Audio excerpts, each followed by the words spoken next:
Assalamualaikum warahmatullahi wabarakatuh. Untuk komunikasi interkultural, pertama, kamu harus bisa memahami dirimu sendiri.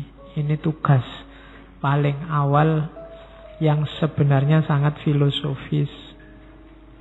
Kalau kamu tidak paham dirimu sendiri, ya tidak mungkin kamu bergaul dengan baik dengan orang lain. Terus ketika berhadapan dengan yang lain harus mengapresiasi persamaan. Oh ya, kita sama ya. Oh, kita cocok ya. Nah, mengapresiasi persamaan. Lebih sibuk nyari kesamaan lebih kondusif. Kok ketemunya perbedaan? Yo ayo dihormati perbedaan itu. Yang tadi setelah dihormati, difahami, saling memahami, dinikmati bersama dan dikembangkan bersama, dikritisi. Setelah itu baru dalam proses itu ada mengembangkan empati. Empati itu apa yang dia alami, kamu asosiasikan dengan dirimu. Kalau itu aku, nah itu mengembangkan empati. Untuk bisa menjalankan 4 yang di atas, syaratnya cuma 1, berpikiran terbuka. Untuk bisa berpikiran terbuka, jangan lupa kata-kata berpikiran. Berarti kamu harus bisa mikir. Untuk bisa mikir, kamu harus belajar filsafat. Jadi ujungnya malah ketemu filsafat lagi. Wong ini ngaji filsafat memang. Jadi untuk bisa memahami diri, untuk bisa mengapresiasi persamaan, untuk bisa menghormati perbedaan, kita kan butuh cara berpikir yang terbuka. Cara berpikir itu kita belajarnya dari filsafat. Nah, maka kamu harus belajar filsafat. Oke. Meskipun demikian, tetap ada beberapa hal yang harus kamu ingat. Komunikasi dengan yang berbeda itu, yang pertama adalah setiap orang memang sesuai budayanya masing-masing, tapi jangan lupa setiap orang itu unik. Tidak ada dua orang yang benar-benar sama. Ini orang Madura, itu orang Madura. Harus hati-hati, meskipun sama-sama Madura, bisa jadi 2 orang ini berbeda. Ini Muslim, itu Muslim, yang di sana juga Muslim, tapi harus diingat Muslim ini, Muslim itu, Muslim yang di sana mungkin berbeda. Cara menginternalisasi, cara menyerap budayanya, itu harus diingat.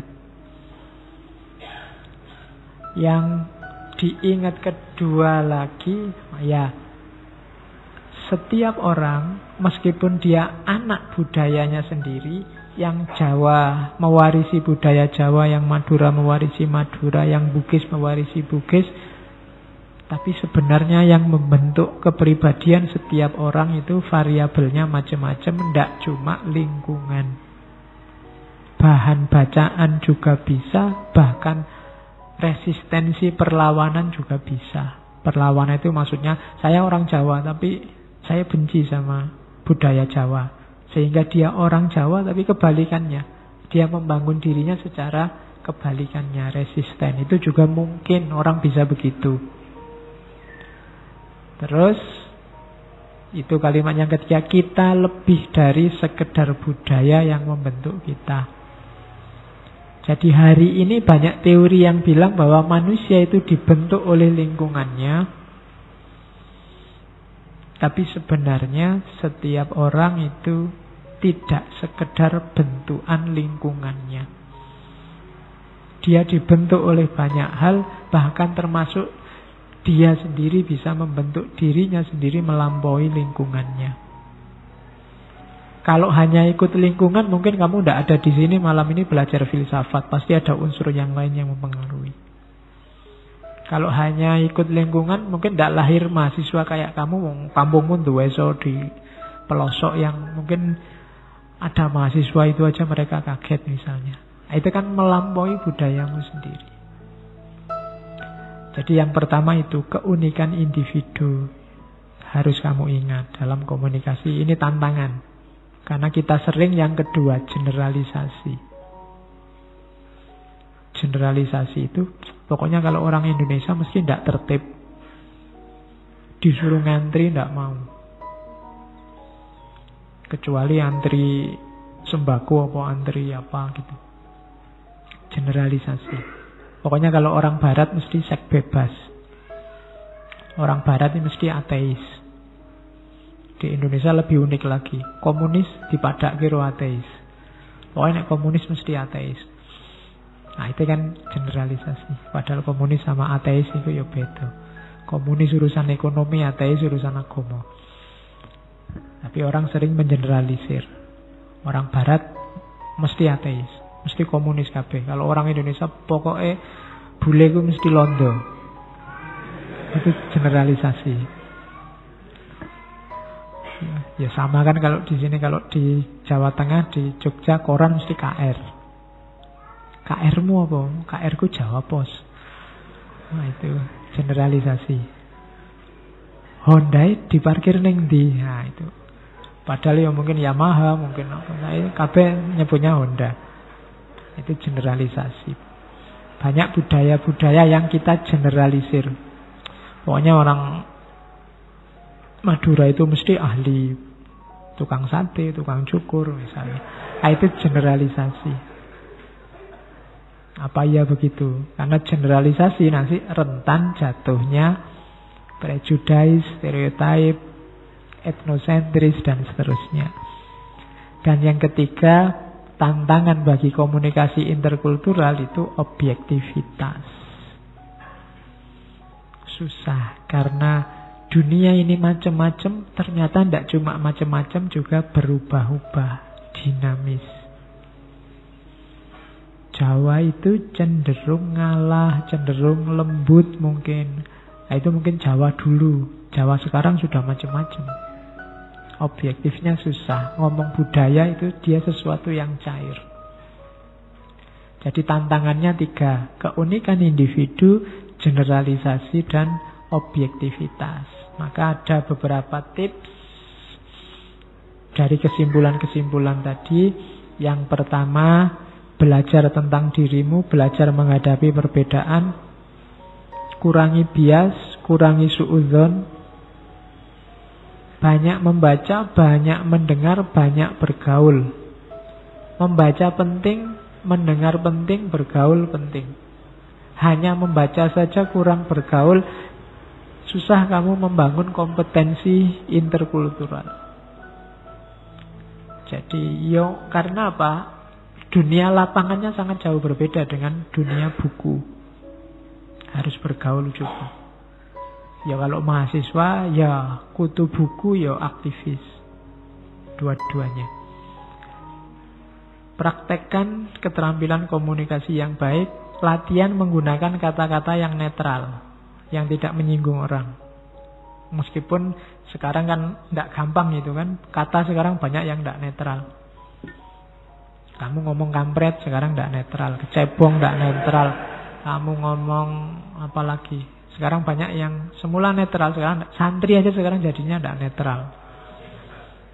Nah itu hati-hati dengan kata-kata yang tidak netral. Hati-hati dengan istilah-istilah. Ada istilah yang kalau di Jawa biasa, di luar Jawa itu jelek. Itu saru. Atau kata ini mendua arti. Itu hati-hati. Kata-kata anjing misalnya, itu kan biasa anjing. Binatang, kakinya 4, ada congornya, itu anjing. Tapi kan kata ini bisa dipakai dalam konotasi yang sangat jauh. Nah itu hati-hati dengan ini. Ini tips-tips untuk bergaul dengan budaya yang lain. Terutama kalian yang aktif di medsos. Medsos itu Ndak ada ndak kelihatan wajahnya yang ngomong. Ndak ada intonasinya. Intonasinya tidak dari yang nulis, tapi dari yang baca. Kamu jam 12 malam, tiba-tiba WA, sudah tidur belum? Oh, itu yang baca bisa. Sudah tidur belum? Jadinya romantis. Tapi kalau yang baca, sudah tidur belum? Itu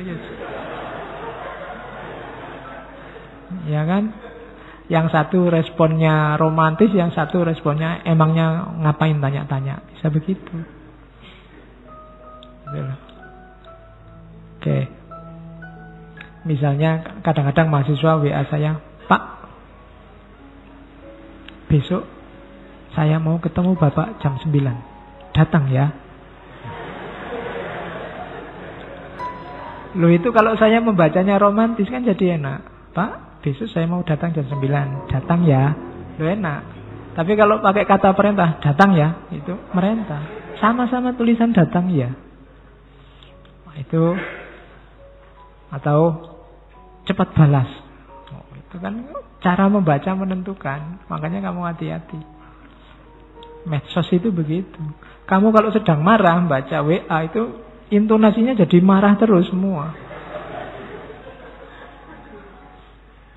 Karena sesuai yang baca, intonasinya dari yang baca, tidak dari tulisannya. Makanya hati-hati. Oke, untuk malam hari ini saya cukupkan sekian dulu.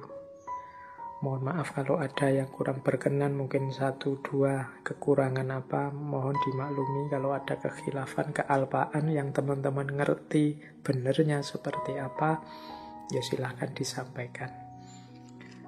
Kurang lebihnya mohon maaf. Wallahul muwaffiq, wallahu a'lam bissawab. Wassalamualaikum warahmatullahi wabarakatuh.